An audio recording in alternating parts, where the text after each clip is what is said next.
మసీద్ వివాదంపై మీ మీద ఎలక్షన్ కమిషన్కు ఫిర్యాదు చేస్తామని ఎంఐఎం అంటుంది. దాని గురించి మీరు ఏమంటారు? చేసుకోనివ్వండి. పోలీస్ స్టేషన్లో కూడా కంప్లైంట్ ఇస్తామంటున్నారు. ఇచ్చుకోనివ్వండి. అంటే మీరు తప్పు చేశారు కాబట్టి నాకు క్షమాపణ చెప్పారు అనుకోవచ్చా?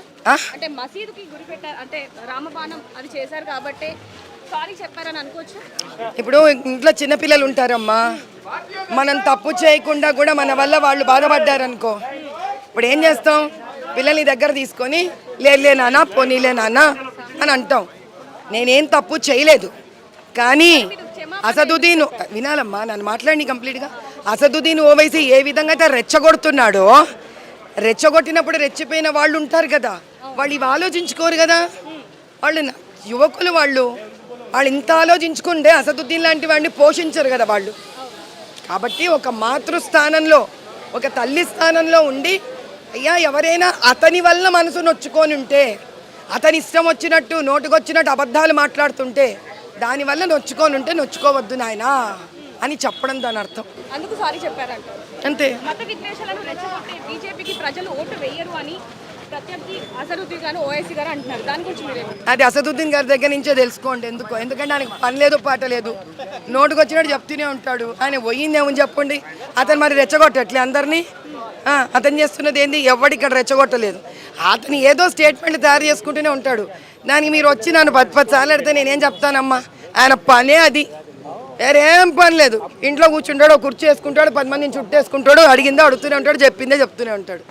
ఒక్కరోజు రోడ్ల మీదకి రమ్మను, తనే వచ్చి తన రోడ్లే చూపించుకొని చిచి చిచి నేను చూడు ఇంత దరిద్రంగా పనిచేస్తున్నాను, చిచి చిచి చిచి చూడు నేను ఇట్లా డ్రైనేజ్ ఓవర్ఫ్లో చేస్తున్నాను, చిచి చిచి చిచి చూడు వర్షం వస్తే ఇళ్లలో పోతుంది, చిచి చిచి చూడు నా బతికెట్లా ఉంది, నా కాన్స్టిట్యుయెన్సీ అని చెప్పమను. మైక్ కెమెరా ముందొచ్చి ఇవేవి మాట్లాడకుండా హిందూ ముస్లిం ఎన్ని రోజులు పాడిందే పాటరా పాచపళ్ళ దాసరా లాగా విసుకొచ్చింది. కొత్త క్వశ్చన్ ఉంటే అడుగుతాను నన్ను. మాధవిలత గారు సోషల్ మీడియాలోనే ఫేమ్ ఉన్నారే తప్ప జనంలో లేరు అంటున్నారు. దాని గురించి మీ చుట్టుపక్కల ఉన్న వాళ్ళు ఎవరైతే ఎవరు మీ చుట్టుపక్కల ఉన్న వాళ్ళు? ముందు నుంచి చూసుకుంటే మీరు సోషల్ మీడియాలో ఫేమ్ ఉన్నారు కదండి అని నువ్వు చెప్తున్నావా తల్లి? అందరూ అంటున్నారు కాబట్టి ఆ క్వశ్చన్ అడిగాను అంతే.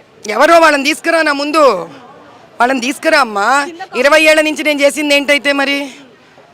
సోషల్ మీడియాలో నుంచి భోజనాలు వరదలకు వెళ్ళిపోతాయా? సోషల్ మీడియాలో నుంచి 108 కాన్పులు అయిపోతుంటాయా? మరి మీరు చెప్పండి. మీరు క్వశ్చన్స్ రాసుకొచ్చారు కదా, వెబ్సైట్లో చూడకుండా. వెబ్సైట్ కాదమ్మా. అప్పుడు మీరు అలా అడగకూడదు. జర్నలిస్ట్ బాధ్యత ఏంటి? ఒక వెబ్సైట్ కాదు కాదు కాదు నో నో కాదు, అది కాదు జర్నలిస్ట్ బాధ్యత. ఎవరైనా కమెంట్స్ అడిగితే రెండో పక్కన కూడా వెబ్సైట్లు వెతికి ఇన్ఫర్మేషన్ చెక్ చేసుకొని అక్కడ కరెక్ట్ ఇన్ఫర్మేషన్ ఉండకపోతే అప్పుడు వచ్చి అడగాలి. ఒకవైపు అడిగేదానికి నీకేం కష్టపడాలి తల్లి? ఇక్కడ ఉన్న వాళ్ళందరూ అట్లా చెప్తూనే ఉంటారు. జర్నలిస్ట్ బాధ్యత అది కాదు, రెండు పక్కల హోంవర్క్ చేసుకొని రావడం. మేడం మీకు వీడియో చూపిస్తాను ఇప్పుడు, దాని గురించి ఒకసారి మీరు మాట్లాడారు. అసలు అక్కడ ఏం జరిగింది మేడం? ఆవిడ అక్కడ మాటలు కూడా ఏం వినిపించడం లేదు. అది ఏమైంది అని అంటే, మీరు ఈ వీడియోని మళ్ళీ చూపిస్తాను చూడండి. ముందే నా చెయ్యి పట్టుకొని నీట్గా మాట్లాడుతున్నాం, ఇద్దరం బాగా మాట్లాడుకుంటున్నాము. ఆమె ఇట్లా అనింది. ఎందుకు? అక్కడ ఎవరో ఆమె వీడియో తీస్తున్నారు. ఆ వీడియో తీయడం ఆమెకి ఇష్టం లేదు, అందుకే నేను అరుస్తున్నా. అరుస్తున్నా. ఎందుకు తీస్తున్నావు వీడియో? తీయకూడదు కదా. అప్పుడు ఆమె చెప్తోంది వీడియో మత్ కరో అని చెప్తున్నా నేను వాళ్ళకి. అంటే ముందు నుంచి మొన్నటి నుంచి చూసుకుంటే నిన్నటి నుంచి ఈ వీడియో బాగా వైరల్ గా మారింది. దానికి కారణం ఇదే అంటారా? దానికి కారణం ఇదే అంటారా? అమ్మా, ఆవిడ వద్దు వద్దు అంటే బయటకు వచ్చి ఫస్ట్ 10 సెకండ్స్ మాట్లాడదు కదరా తల్లి.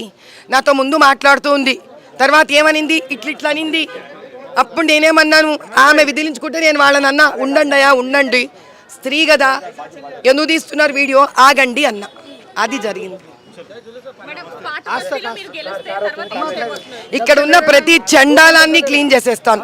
రోడ్లు, డ్రైనేజు, వాటర్ ప్రాబ్లము, మంచినీళ్ళలో కలుస్తున్న డ్రైనేజు, చదువులు, హాస్పిటళ్ళు, మాల్స్ అన్నీ చేస్తాం.